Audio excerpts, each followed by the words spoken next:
नमस्ते, नमस्कार, जय हिंद साथियों। नियोजन प्रणाली द्वारा जिस प्रकार से बिहार में शिक्षकों की बहाली की गई, आप जानते हैं कि पंचायत स्तर से मुखिया के द्वारा डिग्री दिखाओ और नौकरी पाओ, और पहले आओ और पहले पाओ की तरह अब जिस प्रकार से जांच चली है और जांच में पूरा ब्यौरा सामने आया है।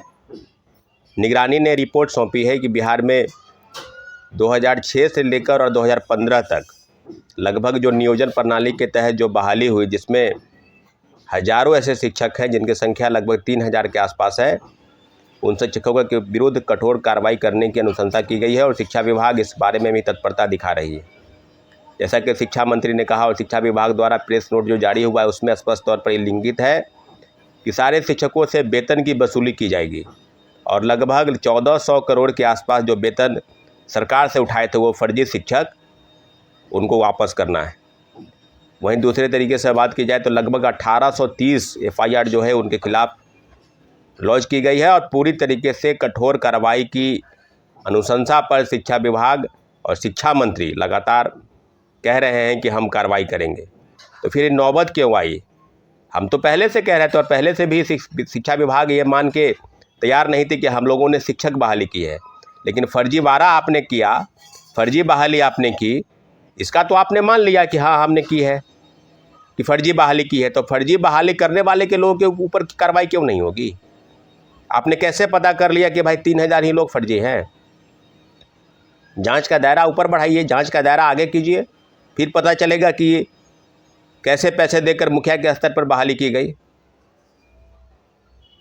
वो आंकड़ा 3000 नहीं, वो आंकड़ा 30,000 40,000 के आसपास हो जाएगा। और अभ्यर्थी भी जानते हैं कि विगत 15 वर्षों से या 20 वर्षों से जो हम जो वेतन उठा रहे हैं वो गैर कानूनी है। जो खुद फर्जी सर्टिफिकेट लेकर नौकरी कर रहा हो, क्या बिहार की शिक्षा व्यवस्था को बदलेगा? ये बात आप जानते हैं। और शिक्षकों की करतूत, काली करतूत पर अब इन लोगों का नींद टूटा है। 15 साल के बाद जब पहले फेज की बहाली हो रही थी उस समय भी हम लोगों ने कहा था कि बीपीएससी अपने स्तर से सर्टिफिकेट का वेरिफिकेशन कर ले, उसके बाद शिक्षा विभाग को काउंसलिंग के लिए भेजे। लेकिन आनन फानन में शिक्षा विभाग और बीपीएससी के बीच में जो कम्युनिकेशन गैप रहा, या यूं कहें कि लड़ाई रहा, उसके वजह से ऐसा विवाद पैदा हुआ कि जो वाटर मार्क सर्टिफिकेट जो बीपीएससी के साइट पर अपलोड थे, फर्जी सर्टिफिकेट, उसी के आधार पर शिक्षा विभाग ने लोगों को नौकरी दी। तो ये तो नियोजन प्रणाली की आप बता रहे हैं कि भाई हम कार्रवाई करेंगे, लेकिन TRE1 से TRE3 तक भी जो फर्जी बहाली हुई है उस पर कार्रवाई कौन करेगा? उस पर कार्रवाई कब होगी?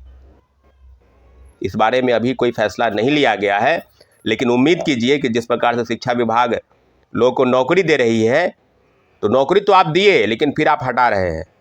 तो ऐसी नौबत क्यों आएगी? ऐसी नौबत क्यों आई? आपको पहले ही सर्टिफिकेट का जांच, सर्टिफिकेट के जांच अच्छे तरीके से करना चाहिए। स्टेट, सीटेट, बीलेड, बीएड, शैक्षणिक प्रमाण पत्र और से लेकर गैर शैक्षणिक प्रमाण पत्र, चाहे वो आवासीय हो, चाहे डोमिसाइल हो, चाहे दिव्यांग सर्टिफिकेट, सारे सर्टिफिकेट का जांच आपको करना चाहिए था। लेकिन आनन फानन में लोगों को आपने नौकरी दी और अब हटाने की नौबत है। तो आगामी बहाली पर शिक्षा मंत्री ने भी कहा है कि हम बहुत अब जांच करेंगे।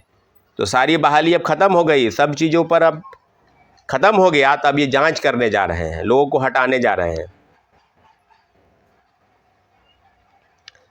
बार बार आग्रह किया गया था कि सर्टिफिकेट के जांच करके तब आप लोगों को नौकरी दे, लेकिन इन्होंने क्रेडिट की जो होड़ थी कि हम कितने लोगों को, 1,70,000, 1,20,000 लोगों को नौकरी दे रहे हैं, लेकिन कितना फर्जी सर्टिफिकेट लेकर नौकरी बहाल हुए उसका भी डाटा आपके पास अगर होता तो हर जिले से 1000, 2000, 1500, 3000 लोग फर्जी बहाल हैं।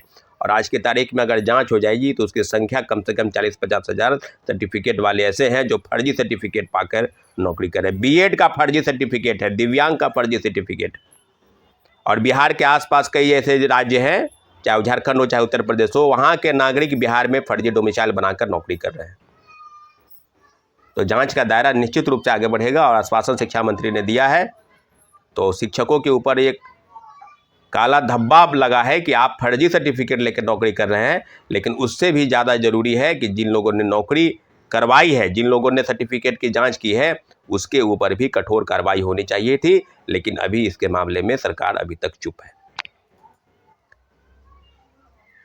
सारी चीज़ों पर शिक्षा मंत्री के कथनानुसार कि कार्रवाई हम करेंगे। TRE 1 से TRE 3 तक भी फर्जी बहाली हुई है, उसके मामले में भी कार्रवाई करेंगे। तो इंतजार कीजिए कि नियोजन प्रणाली पर अगर कार्रवाई हुई है तो TRE 1 से TRE 3 तक भी फर्जी बहाल शिक्षकों के ऊपर भी जरूर कार्रवाई होगी। साथियों, बहुत बहुत धन्यवाद।